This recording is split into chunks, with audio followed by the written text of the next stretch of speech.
यहाँ त एउटा हड्डीको लागि कुकुरहरूले औलात्र जुधे जस्तै एउटा सानो पदको लागि नयाँ कोत पर्न सुरु हुने खतरा देख्छु। जनता जनार्दन हुन्, जनता भगवान हुन्, जनता न्यायाधीश हुन् भने जनताको अमूल्य मतले भोलि के नतिजा दिन्छ भनेर हामीले हेर्नुपर्छ। सेरो फेरो सबै मेरो, आकाशै बाँधौ कि पाताले बाँधौ, यो मेरो बुवा बराजुको वीरता हो, मैले जित्नुपर्छ भनेर यसरी जगरसेट तरिकाले कुर्रिने कुरो पनि आएन। जम्मू टोलीको भ्रमण, तारे होटलको गोष्ठी, यो कुनै राजनीति होइन। राजनीतिले के गर्छ? जनताको आधारभूत आवश्यकता हल गर्छ। तपाईँ टाई बाँध्नेहरूको मात्रै नेता हो कि गाई बाँध्नेको पनि हो? सवाल यो। म यहाँ नगरपालिकाको नाम भन्न चाहन्न। एउटा नगरपालिकाको मेयरले 20 करोड रुपियाँको प्रपर्टी जोडेछ। हरेक कङ्गाल मान्छे 20 करोड जोडेछ। सामान्य हो नि? होइन, 20 करोड भने पनि त सामान्य होइन नि त एउटा मान्छेको लागि। खल्तीभरि पैसा बोकेर चाहिँ घर किन्नको लागि उपमेयरहरू दौडिरहेछन् अहिले। अनि त्यो खल्ती चुइँदैन। नेपाली जनता पटक पटक थाङ्नामा सुते। अहिले पनि केही नयाँ मुल्लाहरू प्याज बढी खाँदै आएका छन्। मौका पाए भने अरूले त भात खाए, यिनले थालै खाइदिन्छन्। राजनीतिमा उल्टो गङ्गा पनि बग्दिन सक्छ, एन्टी करेन्ट धार पनि आउन सक्छ, केजरीवाल जस्तै कुनै एउटा वेब तुफान पनि आउन सक्छ, अथवा आवारा तुफान पनि बेला बेलामा दक्षिणपन्थीमा आउँछ। रन्जु दर्शनाले चाहिँ केही स्वतन्त्र उम्मेदवारहरूलाई निःशुल्क सुझाव दिनुभएको छ। फेसबुक चलाएको वारमा चुनाव जितिँदैन भन्ने एउटा जिउँदो जाग्दो उदाहरण म हुँ। त्यसकारण बालेनजी अलिकति लर्न फ्रम मी। दलीय हिसाबको प्रतिस्पर्धाको कुरा गर्ने भने नेकपा एमाले भर्सेस गठबन्धन नै हो। कोही गिटार लिएर जीवब जस्तै गीत गाउँदै हल्लिँदै, कोही हिजोका फुली क्रसको कुरी लिएर गएका छन्, कोही के छ, विभिन्न रङ तालका मान्छेहरूको रोड सो पनि त्यहाँ प्रदर्शन हुँदैछ नयाँ परिवर्तनको लागि। जब कसैलाई विश्वसनीय सोध्छन्, उनीहरूले के भन्ठान्छन् भने यो आवारा गर्दी गर्ने केटो फेरि भोलि गएर के गर्ला, ऊ तौलो छ, कहाँ गएर ठेस लाग्ला, भोलि मुड चल्यो भने हामीले जिताइदिउँला, ऊ गएर अमेरिका भिजा लगाएर उतै बस्देला। त्यस्ता पनि छ। एकजना उपमेयर त जानुभयो। हो, एकजना उपमेयर त्यसरी बस्नुभयो। केटाकेटी आए, गोली चलाए, मट्याङ्ग्राको सत्यानाश हो। काङ्ग्रेस जस्तो अलिकति घामट शक्तिसँग हामीले खेल्नु परेको छ। गठबन्धन भएर यदि पार्टीले मलाई मेयरमा क्यान्डिडेटको अगाडि सार्छ भने पुण्य गौतम अगाडि बढ्छ। अहिले नेपाली काङ्ग्रेसको लागि पनि उसले जतिसुकै दम्ब गरे पनि नेकपा एमालेसँग सिङ्गल भेट्ने मनस्थितिमा नभएको हुनाले नेपाली काङ्ग्रेसको पनि बाध्यता छ। गठबन्धन त नेकपा एमाले पनि गरेको छ र यताबाट पनि भएको छ। तर यो गठबन्धन चाहिँ नेपाली काङ्ग्रेस सहितको अलि देखिने, बुझिने, अलि स्पष्ट किसिमको हो। त्यो गठबन्धन भने चाहिँ नेकपा एमाले गठबन्धन गरेको होइन कि स्थानीय आधारमा लोकल कन्ट्राडिक्सनहरू हल गर्नको निम्ति उसले गरेको एउटा सामान्य तालमेल हो। कता हिजो पिटाइ खाएको पो देखेको थिएँ। कुटपिट भइरहेको छ है तपाईँमाथि। दबाउँ जोस देखाउनु हो। जवानीको जोस देखाउँदा कता कता एक दुई थप्पड कसैलाई लाग्यो कि मेरो त वा अब कतिले बडीगार्ड भन्ठाने त्यो पनि होइन।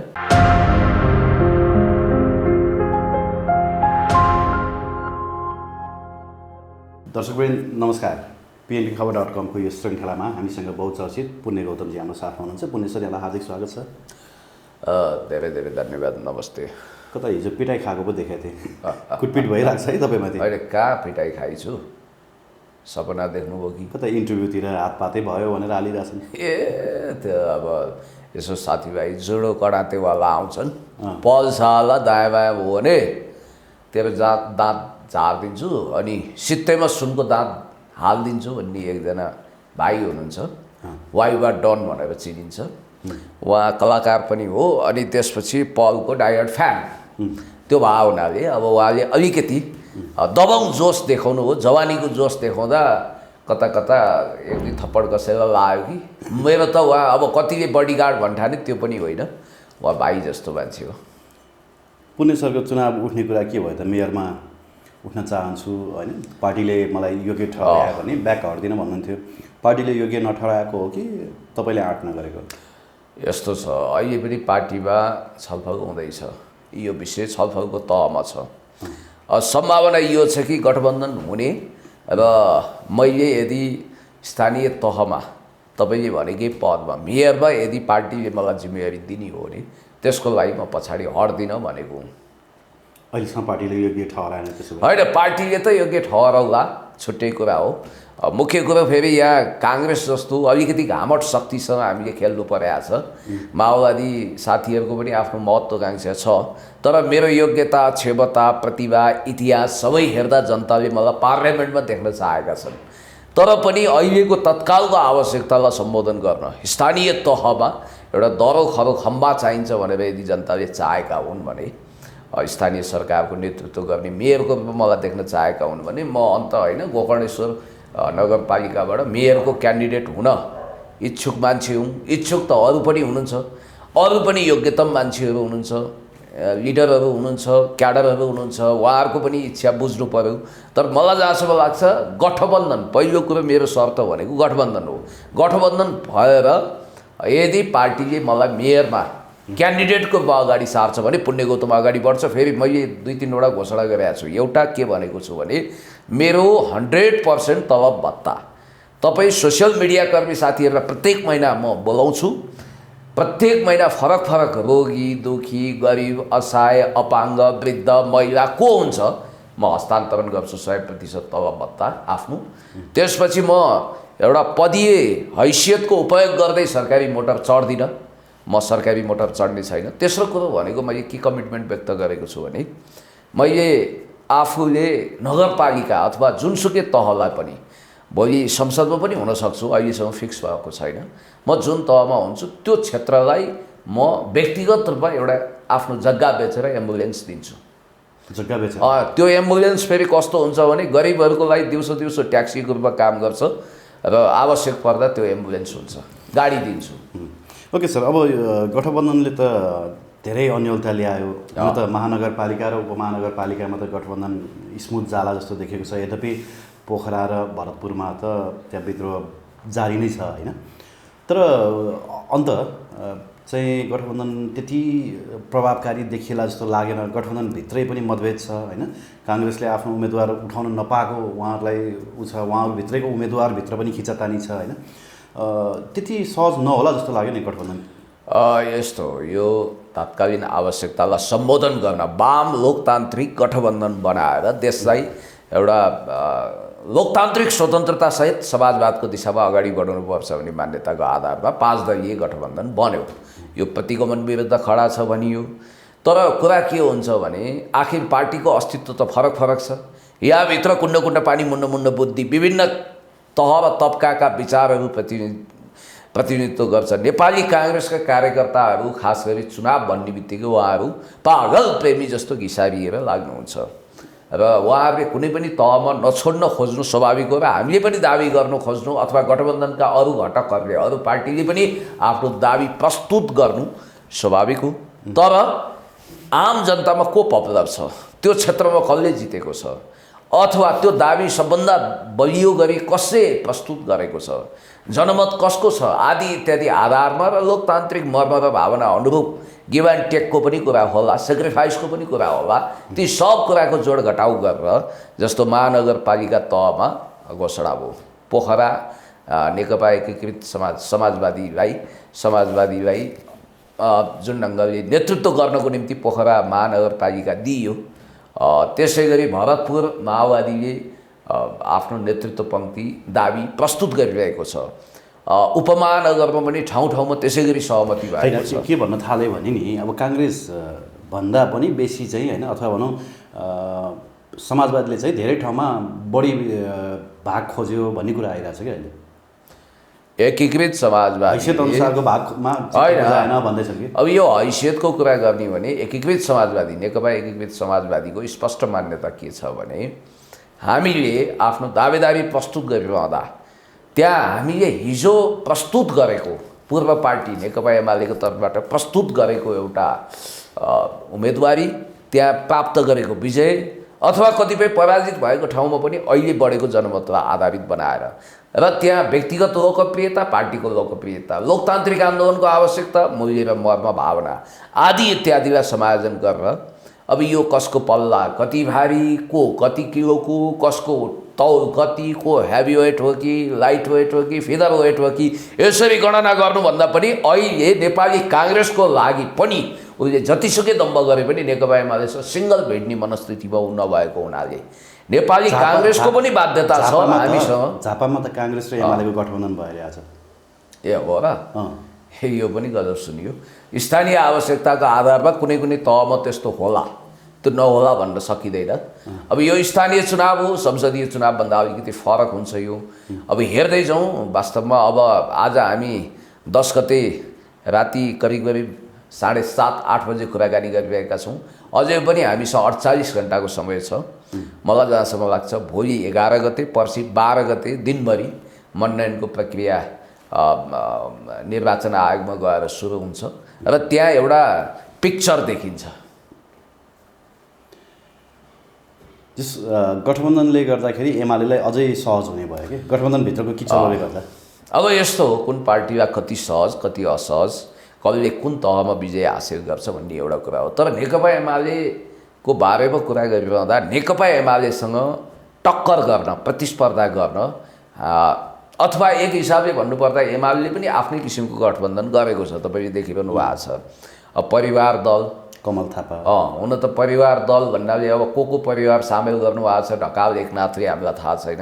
कमल थापाजी नवगणतन्त्रवादी, उहाँलाई पुरस्कार दिनुपर्छ भन्ने आवश्यकता बोधले होला उहाँसँग गठबन्धन गर्यो नेकपा एमाले। त्यस्तै अरू नेमकिपासँग पनि स्थानीय आवश्यकताको आधारमा उसले गठबन्धन गरेको छ। गठबन्धन त नेकपा एमाले पनि गरेको छ र यताबाट पनि भएको छ।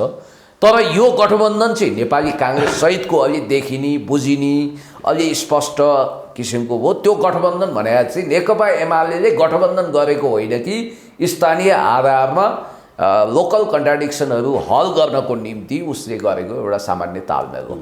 हुन त भनौँ न 67 सालदेखि नै अनलाइन मिडियामा निरन्तर छु म होइन। तर यो भिडियो प्लेटफर्म चाहिँ तपाईँको 74 को चुनावबाट बिस्तारै राइजमा आयो त्यो पछाडि।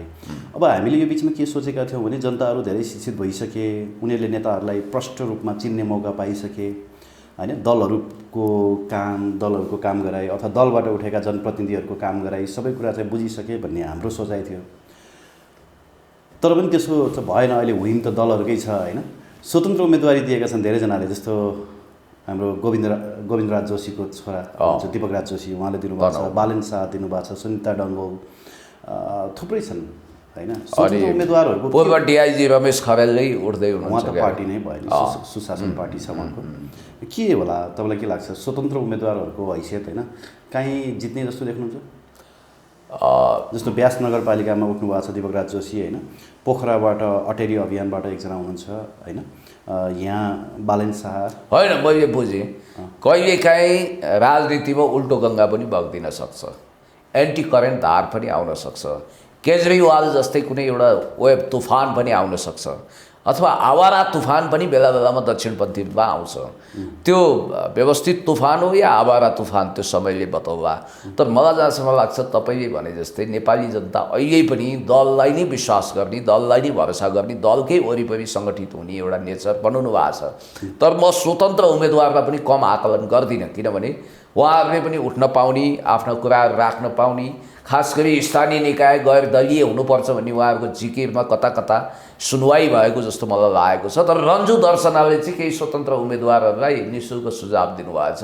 फेसबुक चलाएको वारमा चुनाव जितिँदैन भन्ने एउटा जिउँदो जाग्दो उदाहरण म हुँ, त्यसकारण बालेनजी अलिकति लर्न फ्रम मी भने जस्तो, मबाट सिक्नुहोस् भने जस्तो उहाँले सन्देश दिनुभएको छ। त्यसकारणले गर्दाखेरि मलाई जहाँसम्म लाग्छ हर नेपाली जनता, उम्मेदवार हुन लायक जनताहरूले आफ्नो दावेदारी प्रस्तुत गर्न पाउनु नेपालको कन्स्टिट्युसनको राइट हो र त्यो उनीहरूले प्रयोग गर्न पाउँछन्।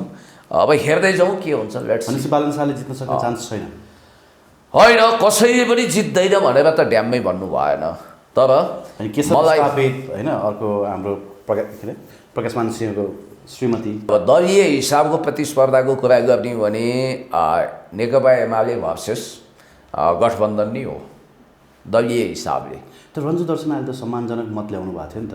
अनि एउटा पार्टीले त्यतिखेर ल्याउनु भएको थियो, तर त्यो माहौल र त्यो होइम पनि कतिको आउँछ त्यो हेर्न बाँकी छ। फेरि त्यतिखेर स्वतन्त्र टाइपको उम्मेदवारी भनेर उहाँ मात्रै आउनु भएको थियो। अहिले धेरै मानिसहरू छिर्के बिर्के विभिन्न रङरगनका मान्छेहरू त्यहाँ पुगेका छन्। सबैको दाबी छ, कोही गिटार लिएर जीवब जस्तै गीत गाउँदै हल्लिँदै, कोही हिजोका फुली क्रस कुकुरी लिएर गएका छन्, कोही के छ, विभिन्न रङ तालका मान्छेहरूको रोड सो पनि त्यहाँ प्रदर्शन हुँदैछ। मेरो भनाइको मतलब के हो भने अहिले एक हिसाबले तपाईँले भन्नुभयो जनता त्यति शिक्षित भएनछन्, म त शिक्षित भएको पनि देख्छु, चेतनशील भएको पनि देख्छु। शिक्षित हुनु र चेतनशील हुनुमा फरक छ। एकाडेमिक क्वालिफिकेसन सहित तपाईँको शिक्षित हुने एउटा कुरा होला, अथवा त्यो क्वालिफिकेसन भएर वा नभएर पनि मान्छे चेतनशील हुने अर्को कुरा हो। चेतनाभित्र सभ्यता पर्छ, धैर्यता पर्छ, इमान्दारिता पर्छ, विद्या पर्छ, शौर्य पर्छ, तेज पर्छ, सबै पर्छ। अब शिक्षा भनेको त तपाईँ जानुहोस्, एकाडेमिक इयर क्रस गर्नुहोस्, इक्जाम फेस गर्नुहोस्, पास हुनुहोस्, तपाईँको हातमा सर्टिफिकेट आउँछ। तर त्यो मात्रै अन्तिम मापदण्ड होइन, नम्बर 1।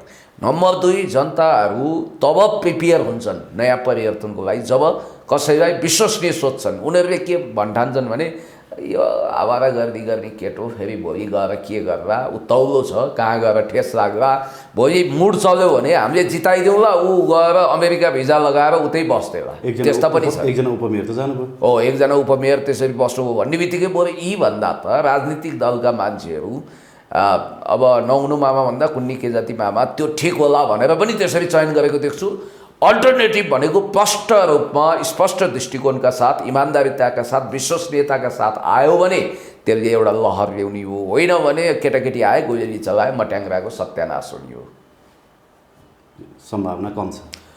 होइन, यस्तो सम्भावनै छैन भनेर भन्नु हुँदैन। कहिलेकाहीँ चिडिमले घाम पो फुटाउँछ, हन्डो बिना पनि चिन्डोले काम गर्छ, नपत्याउने खोलोले बगाउँछ, कमिलोले हाततिर धुर्केर आउँछ, कसैलाई पनि कम आँक्नु हुँदैन। जनता के चाहन्छन्? जनता जनार्दन हुन्, जनता भगवान हुन्, जनता न्यायाधीश हुन् भने जनताको अमूल्य मतले भोलि के नतिजा दिन्छ भनेर हामीले हेर्नुपर्छ।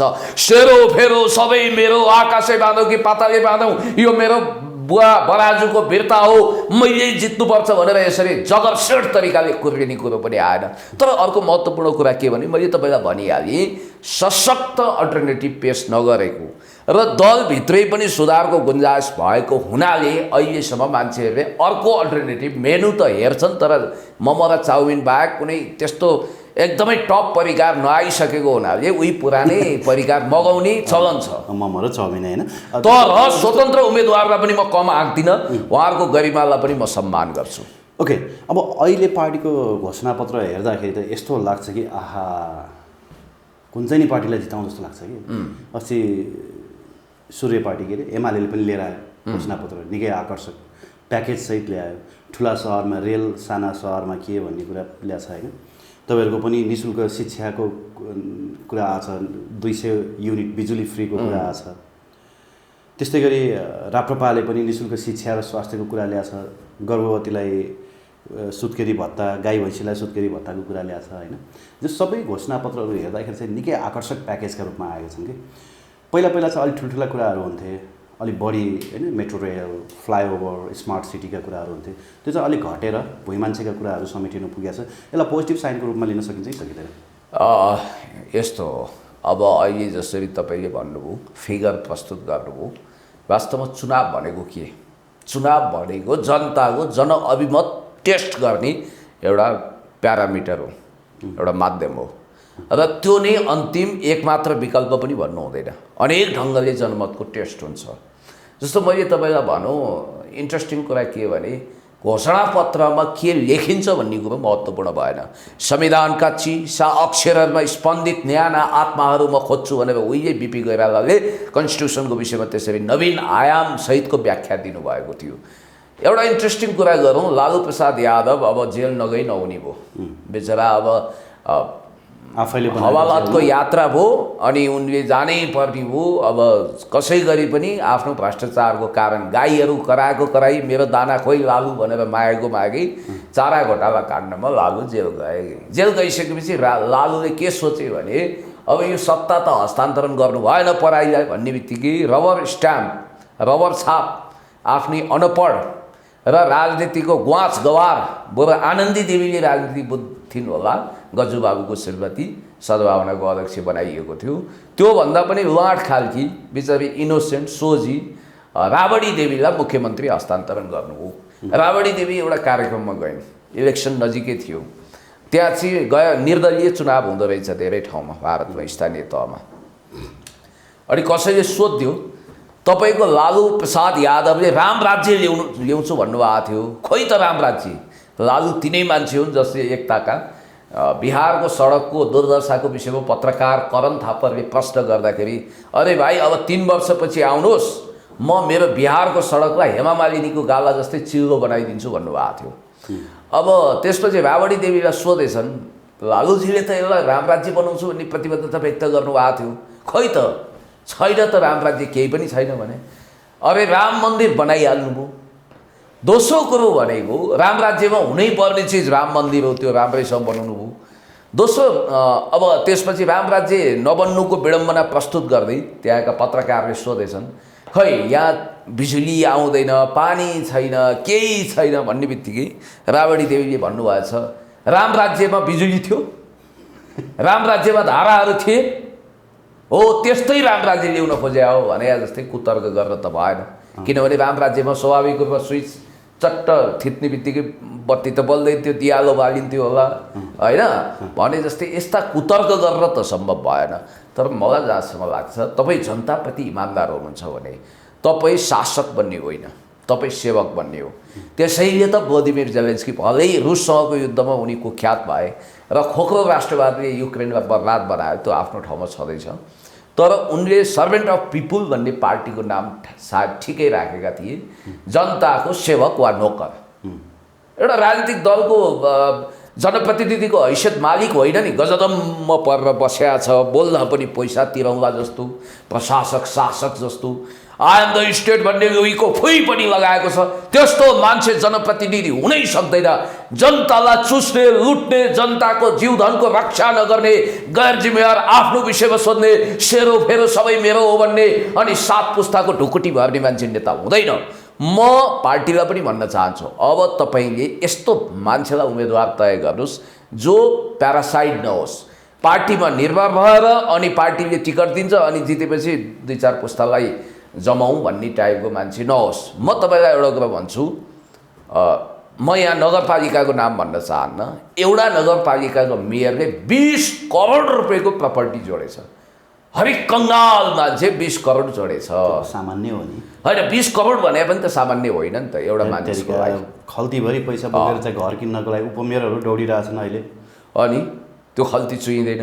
अर्को कुरो सबभन्दा महत्त्वपूर्ण चाहिँ के छ भने हाम्रो समस्या भनेको समाजमा हेर्नुहोस्, यो तपाईँलाई फेरि पनि भनौँ स्मल टाउन मेन्टालिटी र मिडल क्लास भ्यालुज जसरी एक ढङ्गले महत्त्वाकांक्षा भड्काउँदै अगाडि बढ्छ। मैले फेरि पनि यसलाई सुनाएँ, फेरि पनि रिपिटेडली भन्छु, स्मल टाउन मेन्टालिटी भनेको सानो सहरमा बसेको एउटा कन्जस्टेड मानसिकता। त्यसको मानसिकता के हुन्छ भने चट्ट भविष्यमा एउटा चिटिक्कको घर बनाउँ, अगाडि बगैँचा होस् आदि इत्यादि, चराहरूको चिरबिर होस्, आफ्नो महल बनाउने small town mentality plus middle class values भनेको के हो भने ऊ माथि पुग्न राणाजी जस्तो शाहजी जस्तो बन्न छटपटाइरहेको हुन्छ। एकदमै धन्दा सेट बन्न चाहन्छ, अरबौँमा खेल्न चाहन्छ, तर तल खसेर गरिब हुने सम्भावनाबाट पनि गुज्रिया हुन्छ। त्यसकारण ऊ सबैभन्दा अस्थिर, अवसरवादी, छटपटाटपूर्ण र अडानविहीन मान्छेको रूपमा पत्रु हुन्छ अन्तिममा, र त्यसले नै देश बर्बाद बनाउने हो, जेनेरेसनलाई बर्बाद बनाउने हो। हामी कहाँ समस्या के भइदियो भने यही मिडल क्लास भ्यालुज र स्मल टाउन मेन्टालिटिज हाबी भएको हुनाले नेतृत्वमा इभन भारतको पनि समस्या त्यही हो। मोदी मोदी हर हर मोदी, घर घर मोदी भने पनि मोदीमा पनि त्यही रहेछ नि त हो। तपाईँले देखिहाल्नुभयो, चट्ट मेकअप गर्नुपर्ने, क्यामेराको अगाडि आउनुपर्ने, एउटा मोडल जस्तो प्रस्तुत हुनुपर्ने नेतामा त्यो चरित्र हुन्छ। मोदी जस्तो छन् त्यही रूपमा नेचुरल रूपमा प्रस्तुत भए हुँदैन।